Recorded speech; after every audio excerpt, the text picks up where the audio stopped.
Thank you so much, Elizabeth. Working with you is an absolute delight, and I'm honored to be back with the American Family Insurance Group and sharing what I know about caregiving. And today we're going to be talking about trying to take the BahHumbug out of the holidays for caregivers, care receivers, and just how to make this season a little less stressful for all of us. I believe that caregiving is one of the most difficult and generous acts of love we will ever perform on behalf of another. And it's one of the most stressful jobs we'll ever do. And when you add the stress of caregiving and the holidays and work and caring for your families, it becomes exponentially more challenging. So there are a lot of celebrations that are happening this time of year, and we have Thanksgiving, and then you might be celebrating Christmas or Hanukkah, could be Kwanzaa. You might have only secular celebrations, and that's just fine. So regardless of how or what you celebrate, my hope today is that I can give you some strategies that will help you take the humbug out of the holidays for you and your care receiver. So if all of your memories of holidays past look like a Norman Rockwell painting, this presentation may not resonate with you.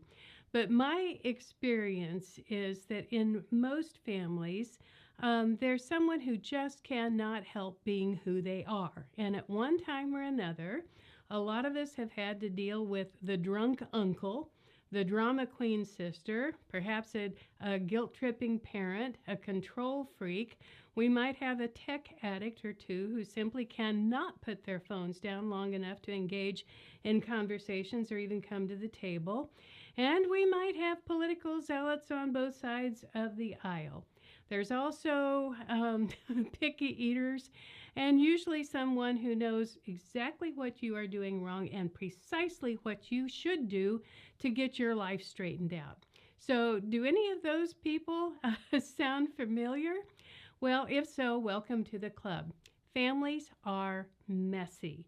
And there are sometimes we think that the only thing we have in common with our blood relatives is our DNA. And then you have this nuclear family, and your siblings grow up and marry, and then your children grow up and marry, and they bring new people into the family, and it's inevitable that you're going to end up with one or two oddballs. Speaking of oddballs, one of our sons said a few years ago, yes, Sandy is the oddest oddball I've ever known.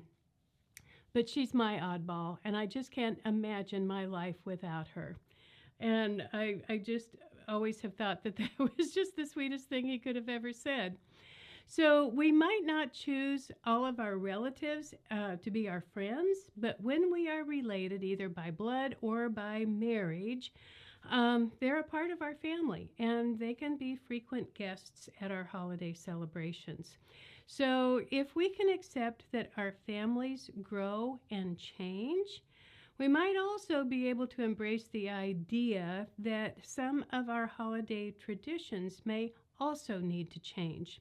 So, case in point, my husband and I met in 1995. He was a widower with 5 children. I was divorced. His children were grown. I was divorced with 3 nearly grown children. And we got married in 1996, and we decided that it would be great fun to celebrate Christmas with both families. So we did that for 20 years. And it was one of those things. As I talked about families growing up, our grandkids grew up. So there were new marriages and births, and I continued to think that hosting kids in our house, kids from out of state, and then cooking the Christmas dinner for all of the family members was not only an important tradition, but also a gift that I was giving to my husband. And then about 10 years ago, after I was out on the front porch waving goodbye to the last kid that was driving off to go to the airport, I walked into the living room, and Alex was sitting in the recliner reading the newspaper, and I was really expecting that he would look up at me and say, "You are amazing. You know, that was you did so much hard work, and I'm just so appreciative of you making the holiday nice for everybody." But guess what? That's not what he said. When he looked up at me, he said, "Next year, I'm going someplace warm for the holidays, and you would be more than welcome to join me if you'd like."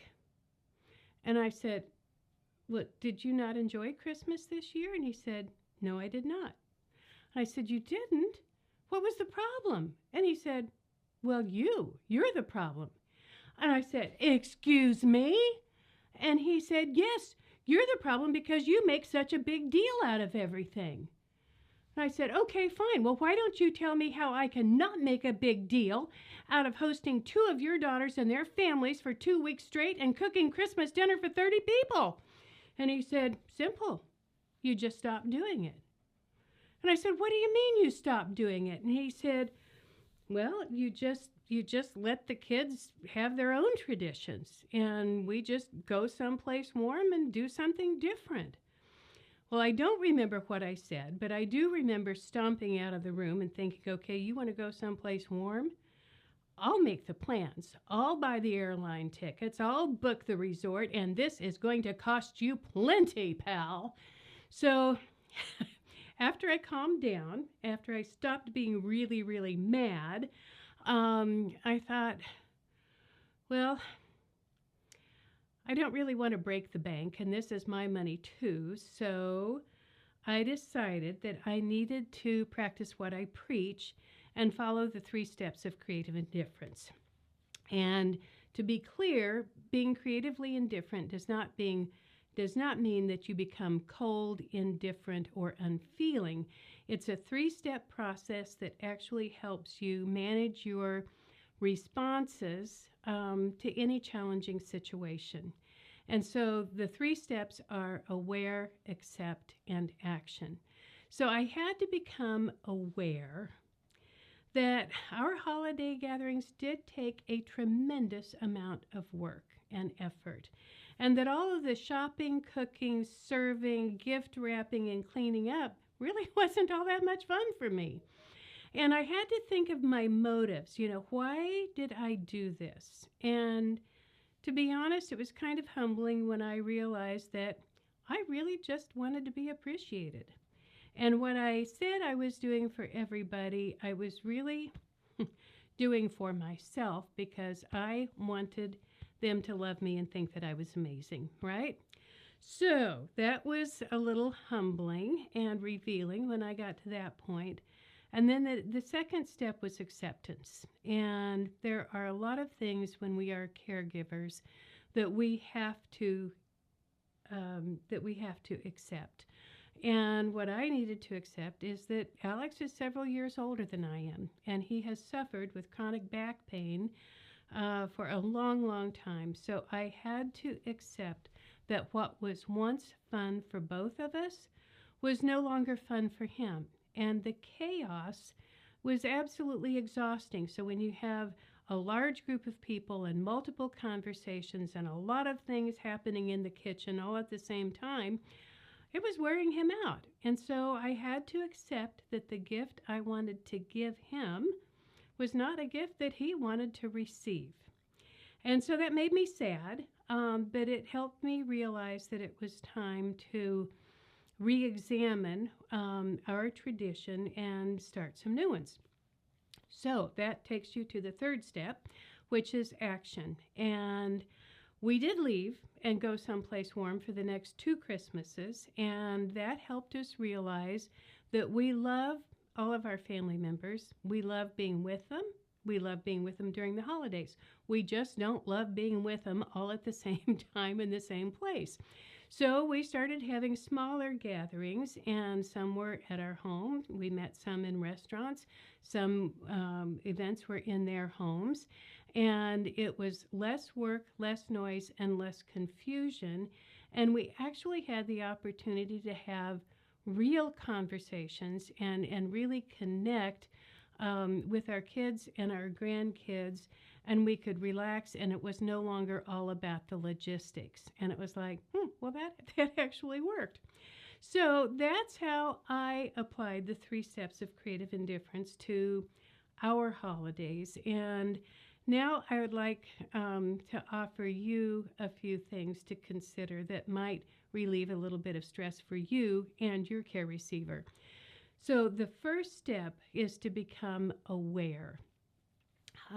Think about the things that make you happy, that you enjoy doing. You know, what is fun for you, what is enjoyable, and what traditions matter.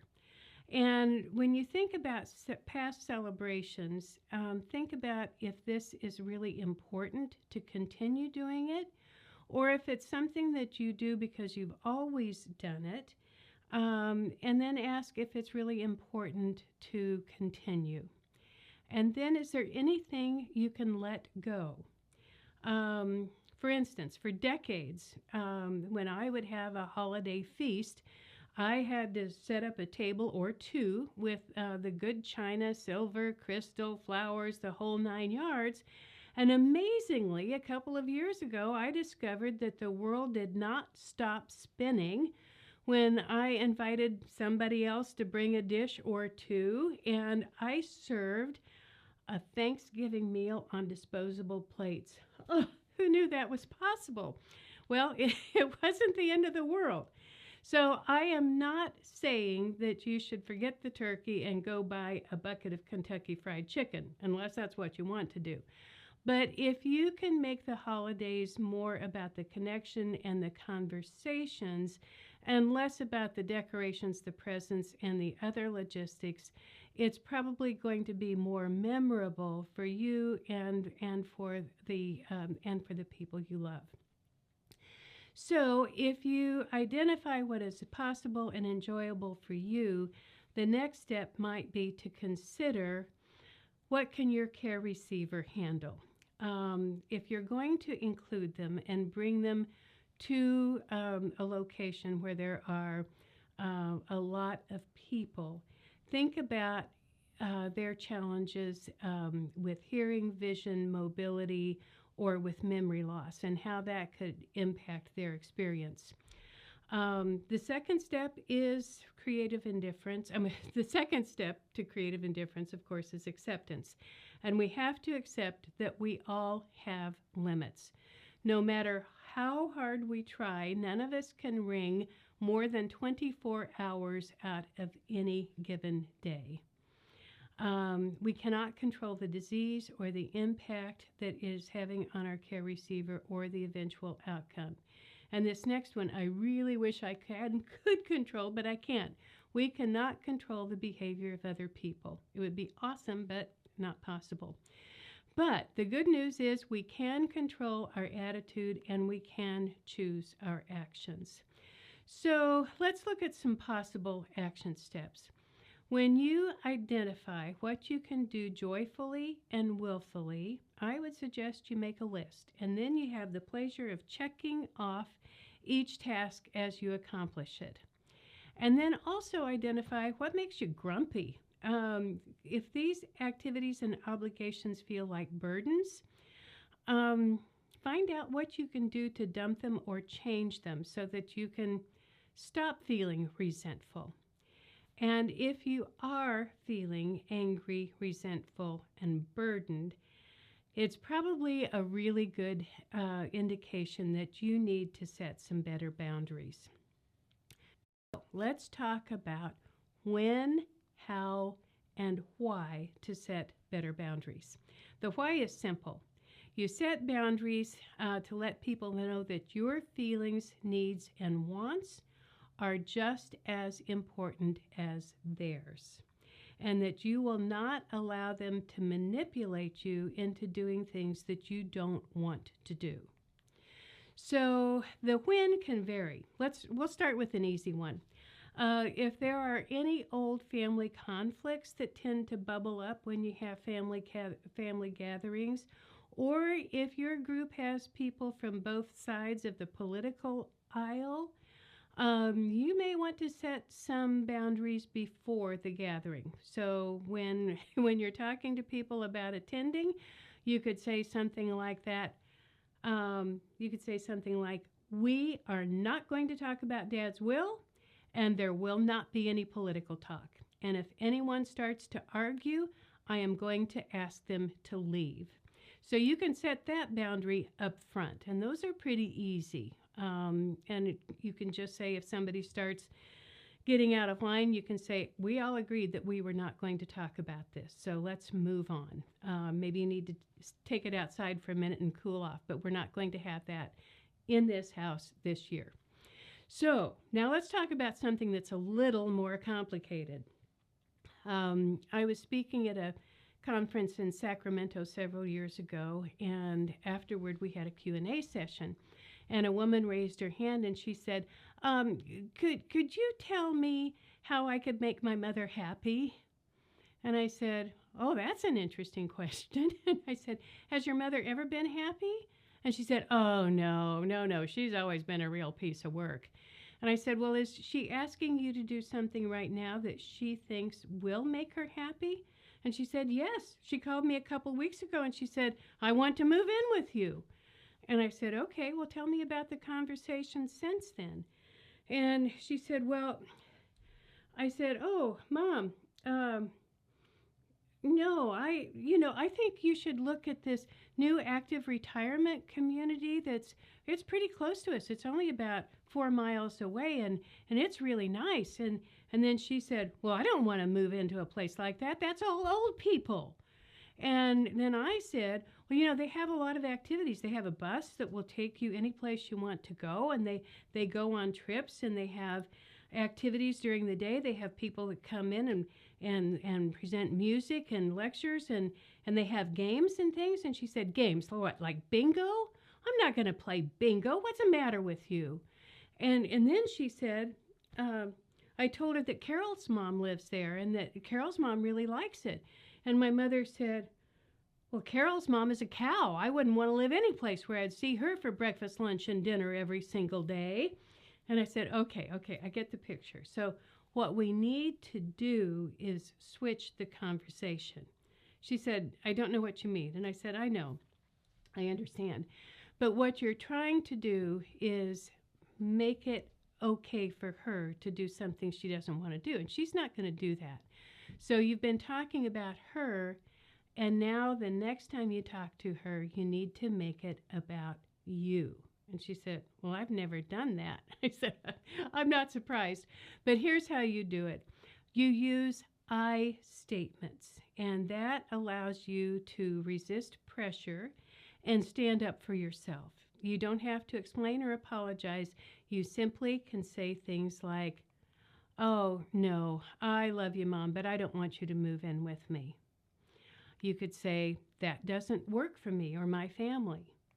And you could put a little levity into it, and you could say, "Oh, I love you way too much to let you move into my house. That just can't happen." So if she persists, which it sounds like she probably will, then you could say something like this and be very serious, look her in the eye and say, "I said no. Please respect my limits. Please quit asking." And then the next time you could say, "I am done talking about this. I need you to let it go. And based on what you've told me about your mother so far, what you might have to do when you get to this point is when you say, 'I'm done talking about this,' you hang up the phone, you walk out of the room, or you get in your car and you drive away." I know that sounds hard, especially if you're not used to doing it, but being firm is not selfish. It really is all about self-preservation. When you are working, you have your other family members, you have yourself that you need to take care of, and if you allow people to push you beyond your limits, you are going to end up feeling angry and resentful way, way, way too much of the time. So if you are consistent and firm and don't give in, eventually your mother's going to stop. She's just going to stop asking. Now, that's one situation. Let's look at a different situation that you may have encountered. What do you do when you have well-meaning friends or family members who just cannot stop giving you unwanted advice? Well, a couple women in one of our support groups were dealing with some friends that were doing this, and they came up with, I think, two very kind and gracious ways of saying back off. And one of them says, I appreciate your concern, but I need you to trust me to know what my husband needs. I just think that is kind, but it's firm, and it tells her to stop, right? So the other one says, I know you care, but your advice is not helpful. So please don't bring it up again. I know you care, but your advice is not helpful. Please don't bring it up again. I think those are two very, very powerful statements. Now, let's move on to another tough one. A lot of times, you have care receivers who have become very dependent upon your care, and they don't want anyone else to do anything for them. So, what do you do when your care receiver wants you to be their one and only? Our friend Brad was dying. His heart was failing. And he had multiple complex needs, which required around-the-clock care. And Brad wasn't sleeping at night, which meant his wife Jan wasn't sleeping, and she was worn out. And she told him that they needed to bring in some outside help so she could get some rest. And he absolutely refused. He said, I do not want strangers in this house. That just is not going to happen. And he said, you know, I sleep during the day, so when I'm sleeping, you should just take a nap, and that should be enough. Well, it wasn't enough. And she called me and said, what do I do? And I encouraged her to make some of the following statements. I said, tell him something like, I love you, but I can't keep this up. And his response was, well, you know what? I'm not going to live that long, and you can sleep when I'm dead. And then later she said, I really want to do what's best for you, Brad, but I also have to take care of myself. And his response was something like, well, I am so sorry. I am such a burden. I wanted to go over there and strangle him myself, but I was so angry with him. But she finally got firm with him. And one morning after she had been up with him all night, she just went to his bedside and she said, okay, Brad, here's the deal. If we can't have anybody come in to help me out, you may need to move out. And he said, what do you mean? And she said, I'm going to go to the phone. I'm going to make some phone calls, and I am going to find a nursing home that will take you, because they will have an around-the-clock staff, and they'll let their people go home and sleep at night while I sleep at night, and you'll get the care you need, and I'll get some rest. Well, he did not like that idea at all. But when she really got firm and put her foot down, he grudgingly agreed to bring in somebody at night, an overnight caregiver, so that she could sleep. And then she was able to provide most of the care for him until the last few days at home. So I thought he was being so selfish, and I was proud of her for finally standing up for herself for once. And it had been a long marriage and a long battle over control. So in summary to the question, the answer to the question, why should you set boundaries? It's because it gives you the opportunity and the freedom to take your power back.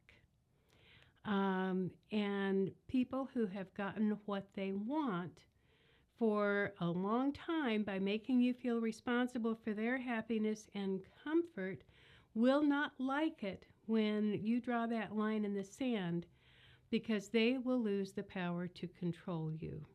And that does not make you a bad person.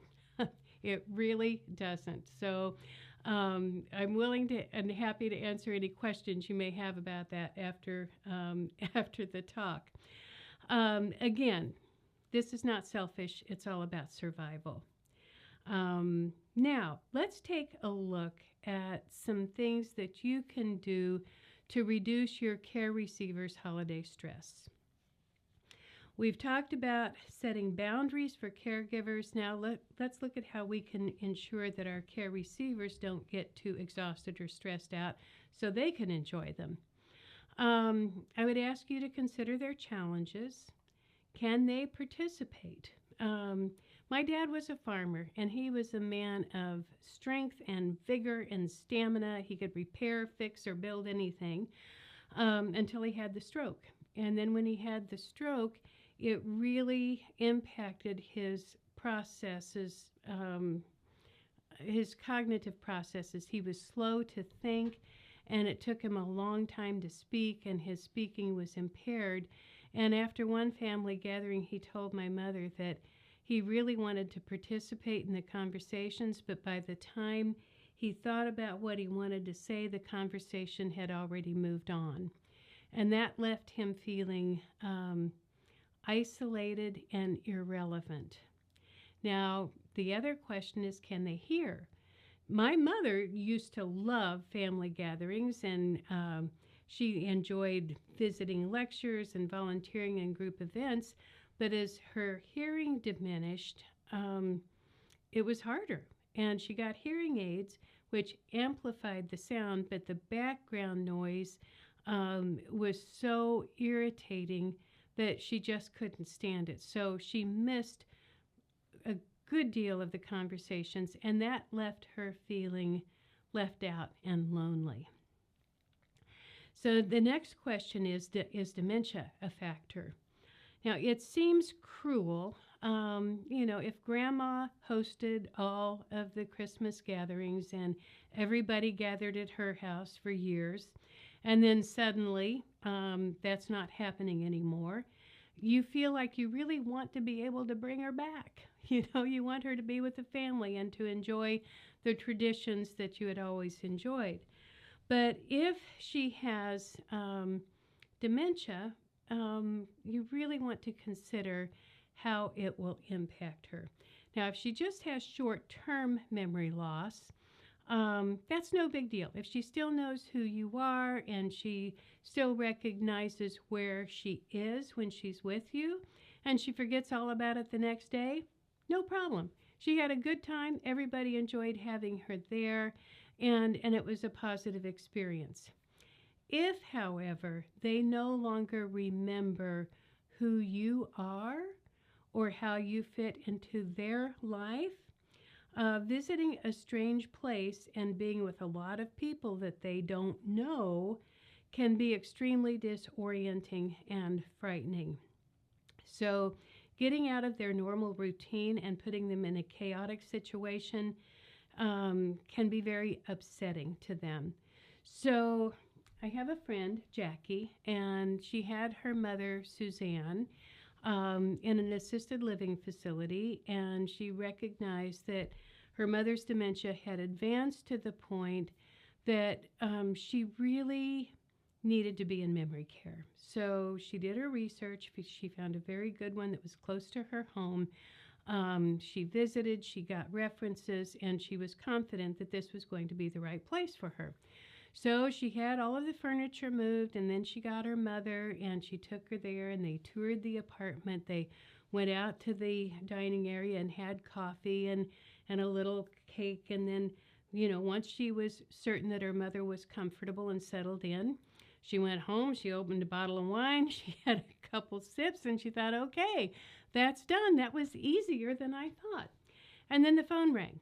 And it was her mother. And she said, there is a horrible, mean old woman, and she's yelling at me, and she's calling me names, and she's in my apartment, and I want her out.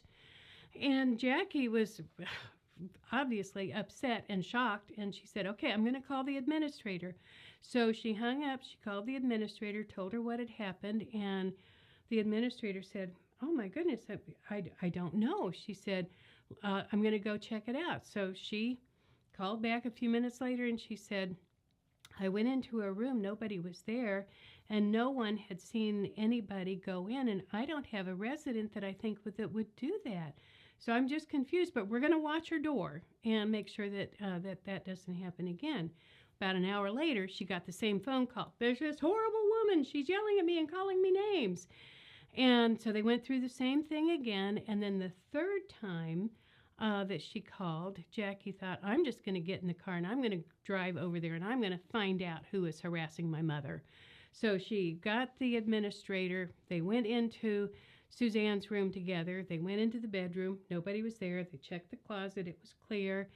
They looked all around, and then she opened up the bathroom door, flipped on the light, and her mother was standing behind her, and she pointed at the mirror and she said, there she is.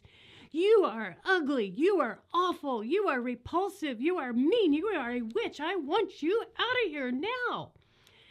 And so that's when they realized there was a stranger in the room, but it was Suzanne. She did not recognize her own image in the mirror any longer.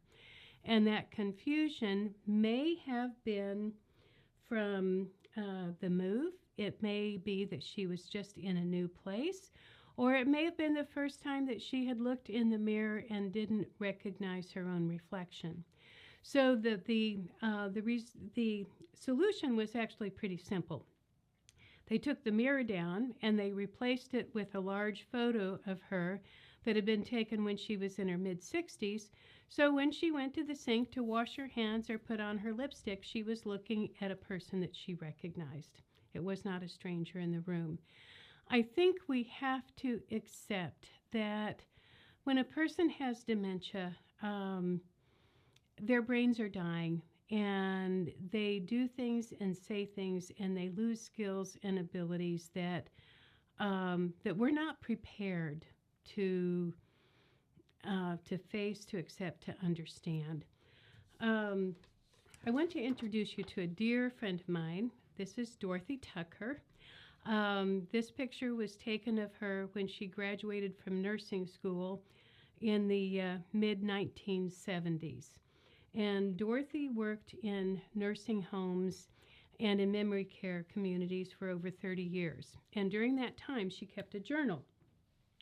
And she shared the journal with me, and I want to share one entry with you that I think is particularly helpful when you are caring for someone who has Alzheimer's or another cognitive disorder. And she wrote, one thing I have found particularly fascinating and rewarding has been learning to communicate effectively with the residents. Every day when I come to work, I believe with all my heart and mind that I am a nurse who works in a nursing home. The residents up here have different ideas on who and where I am, and if I insist that my reality is the only acceptable one, I would have no success in gaining cooperation from them. I've learned that the key is to discover how I fit into their vision of the moment. On any given day, I can be 15 or more different people. Sometimes I'm a mama or an aunt. I can be a teacher at school, a store clerk, a best friend on a playground. Or sometimes I'm the bully who had harassed them on the way home from school. I've also been the hussy who flirted with somebody's husband at the party, and I've even been the husband, which is always unsettling. But once I discover in my mind who I am, or once I discover who I am in their mind, I act accordingly. When I am the bully or the hussy, I go away from them until I morph into someone they liked better, or I find another staff person to get them to do what I wanted, such as taking their meds or changing their night clothes. The fun part for me is that I have learned to really become that person in that place. I feel like their mother, their aunt, their friend, or the store clerk. I can actually see the kitchen table with its checkered cloth, and the shelves in the store, and the swings on the playground. In those moments, their reality becomes my reality. And this has led to much pondering about reality. Maybe I only think I'm a nurse in a nursing home. Maybe the residents up here know better than I. They believe their truth as firmly as I believe in mine. And egads, what if they're right? So, Dorothy's solution was always to help them figure out what they wanted and then to join them wherever they were in their reality. And if you can do that, it will be a lot easier for them and for you. Now, I want to share some strategies that I think can help minimize a lot of behaviors associated with dementia. And I'm going to get to those in a minute. But first, I want to share the 3 don'ts of dementia. And these are 3 things that will never, ever, ever, ever work. And the first is don't argue.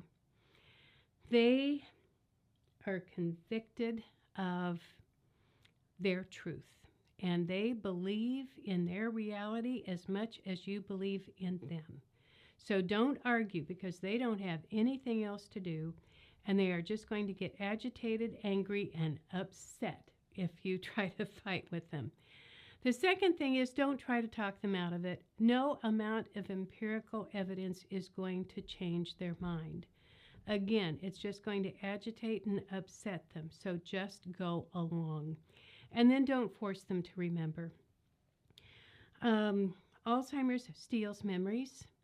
And once those memories are gone, if you try to force them to remember, you're just going to make them feel, stupid.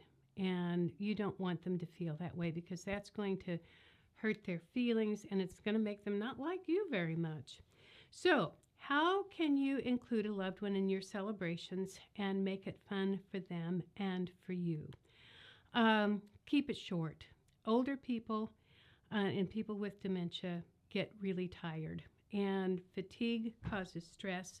So don't plan for them to be in the thick of it from early morning until evening. Think about finding a quiet place that you could set aside for them so that the kids or the grandkids can come in and visit with them 1 or 2 at a time, so that they can see them, they can hear them, and not get too worn out.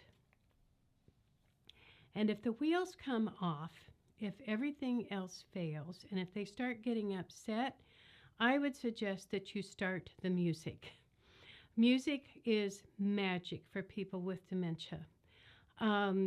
We store music memories in a different part of the brain than where we store our other memories. My friend Joe's mother was, she was a soloist, a soprano soloist, and every Christmas at their church for decades, she sang "O Holy Night." And one Christmas, when she was in the memory care community, she hadn't spoken for 2 years. She had not said a word.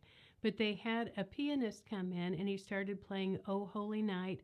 She stood up, and she sang it, every single word. And there was not a dry eye in the place that she still had that in her heart and her mind. And through music, she was able to bring it back. So if they become agitated, scared, and disoriented, and if the music doesn't work, then get curious. There are lots of reasons people with dementia get upset. And so just try to figure out what's going on. Are they in some kind of pain? You could ask, is your head hurting? Is your back aching? You could say, are you hungry? Do you need to eat something? Can I get you something to drink? Are they confused? They just might not understand where they are, and they might not recognize the guests. And if they are there towards sundown and the light changes in the room and it starts casting shadows against the wall, what you see are shadows. What they might see are ghosts or monsters, and that could cause them to be really upset. And if they get angry or violent, and if this is something that is out of the ordinary for them, you're going to want to check to see if they have a UTI. Because people with dementia frequently experience urinary tract infections, and they don't understand what's happening. They feel the pain, but they don't know how to express it, and so sometimes they will react by getting physical and getting angry. So I know that's a lot. It's a lot to think about. It's a lot to try to be aware of and respond to in the middle of everything else. But if we can accept that they aren't trying to be difficult, their brain is dying. Alzheimer's and other forms of dementia will eventually steal all of their memories, skills, and abilities, and it's not their fault. So if you can release your attachment to who they used to be and join them where they are right now, it will be easier for everyone. And just a few quick tips. When you do have them there, speak slowly. As people's dementia progresses, their ability to understand and process language diminishes. And so if you speak slowly and do sentences that are 7 words or less, it will be more likely that they're going to understand what you are saying to them. And they might eventually get to the point that it's 1 or 2 words. It could be sit, stand, eat, drink. Just understand that their brain is dying, and it's going to be hard for them to process that conversations and what they're hearing. The other thing to bear in mind is make sure that people approach them from the front, not the side, because as Alzheimer's progresses, our peripheral vision closes down, and eventually they get to the point that it's like they're looking out of binoculars, and they can only see what is in front of them. So if somebody approaches them from the side and they don't hear that person approaching, and if they don't see them, that can be startling, and it can scare them. So I would also encourage you to release your need to be logical. You are the only person in this relationship that has the ability to step out of your reality and into theirs. So you don't have to make sense. It doesn't have to be logical. I like this term, compassionate deception. And you say, is that telling a lie? Well, it's not telling the truth exactly, but it's telling them what they need to hear to keep them calm. So a woman in Visalia who ran a memory care facility there always did a file whenever they would have a new resident move in, and it would be like 100 things that we know about Mr. Brown. So they would write down the family members' names, what this person did for a profession, what they did for hobbies, what they might be doing, where they would travel, who they liked, or who their friends were, all of this kind of information. And that would help them join their residence where they were, right? So they had this new woman move in, and she was just lovely. She was agreeable, she was fun, she was sweet.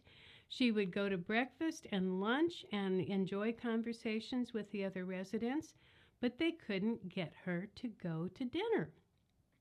And they couldn't figure this out. Why would she go to breakfast and lunch, but when they came and said it was time for her to go to dinner, she wouldn't go?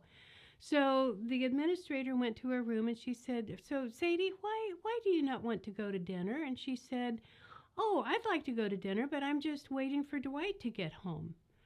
And Dwight had been dead for 5 years. Dwight was her husband. And so what they decided to do then was come up with a list of reasons that Dwight might not be coming home every night. So when she would say, "I'm waiting for Dwight to come home," then the aide would say, "Oh, I think this is Dwight's bowling night. He's out. He's going to not be back until about 9 o'clock or so. So I tell you what, I'll fix a plate for him. I'll set it aside.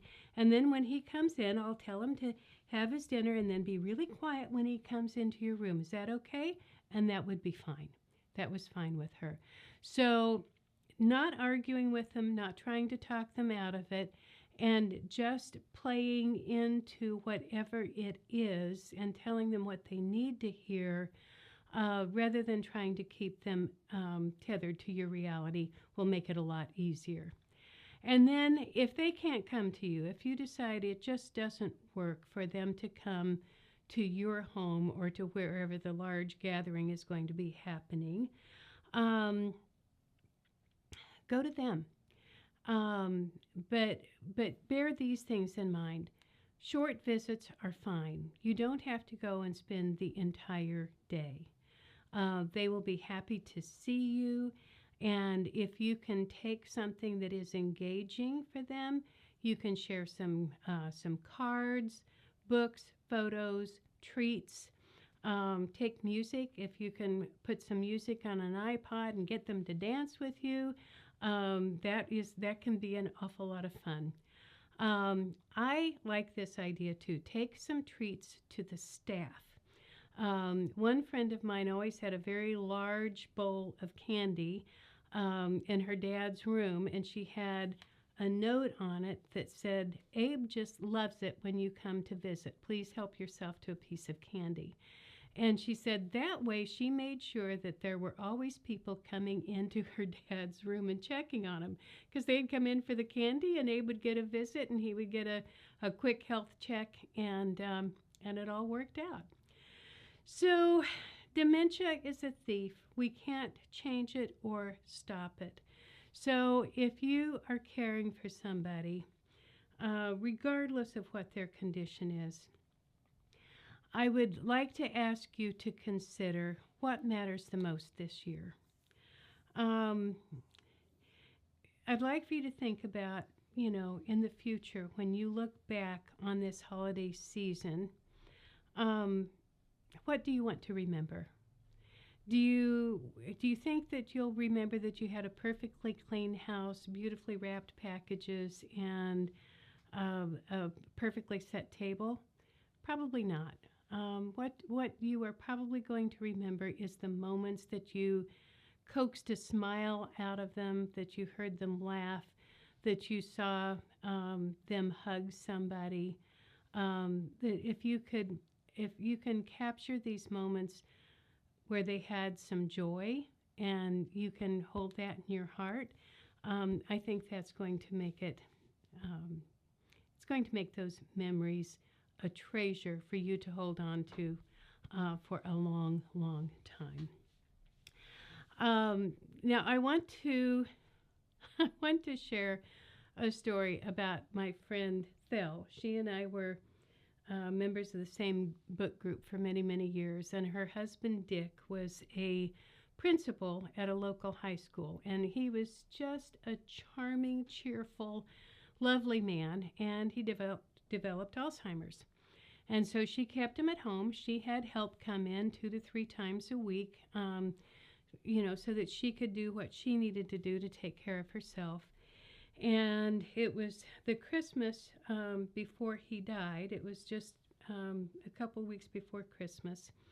And she told this story at his funeral, that she was sitting there reading the paper and having a cup of coffee on a Sunday morning, and Dick came walking down the steps, and he had on his pajamas and his flannel robe, and he was just agitated. He was just pacing around. He was just looking everywhere. And she said, "Dick, are you okay?" And he said, "Well, I'm scared. I'm just scared, Thely." And she said, "Well, what are you scared of?" And he said, "Well, I want to ask you something, but I don't know how you're going to respond." And she said, "Well, you can ask me anything. It's okay. It's okay. Just ask me." And he said, "Okay, promise you won't get mad? And she said, I promise. And he said, Felly, would you marry me? And she said, oh, honey, we've been married for 50 years. And he said, no. She said, yes, we have 4 sons. He said, you're kidding. She said, no, and we have 9 grandchildren. He said, you're not serious. She said, I am. And he said, I am so relieved. I was afraid if I asked you to marry me that you wouldn't want to work for me anymore. She didn't know whether he thought she was his assistant, whether he thought she was his nurse. You know, it was like his life was a jigsaw puzzle, and he knew that Thel was a really important piece of that puzzle. He just couldn't quite figure out where she fit in, but he did know that he loved her and that he wanted to marry her. And she said that she chose to, rather than feel sad that he didn't remember her, to feel really blessed that even though he didn't really know who she was, that he loved her. So I want to leave you with this one last story. My friend Charles Scheinfeld wrote this book. A funny thing happened on my way to the dementia ward. Charles cared for his mother, who had Alzheimer's. He and his wife cared for her in their home until they couldn't any longer. And he needed to put her into memory care. And he discovered when he went over there that he really liked these people and he loved volunteering. So he worked as a UPS delivery driver, and he was in his mid-50s, and he thought, I'm just going to retire and become a CNA. So he went to school. He said he was the only person over 30. He was the only man and the only person that didn't have a hickey on his neck. But he got to be a CNA, and he loved it. And then he wrote this book, and he said, people often come to me apologizing for their loved one's behavior and telling me that they were never like this before they got dementia. And he said, I hope by writing this book that they will understand that regardless of how many skills and abilities they lose, they are still capable of being loved. And I just love that, and I think it can help all of us if we can embrace this idea that we cannot control so many things, but we can adapt, and we can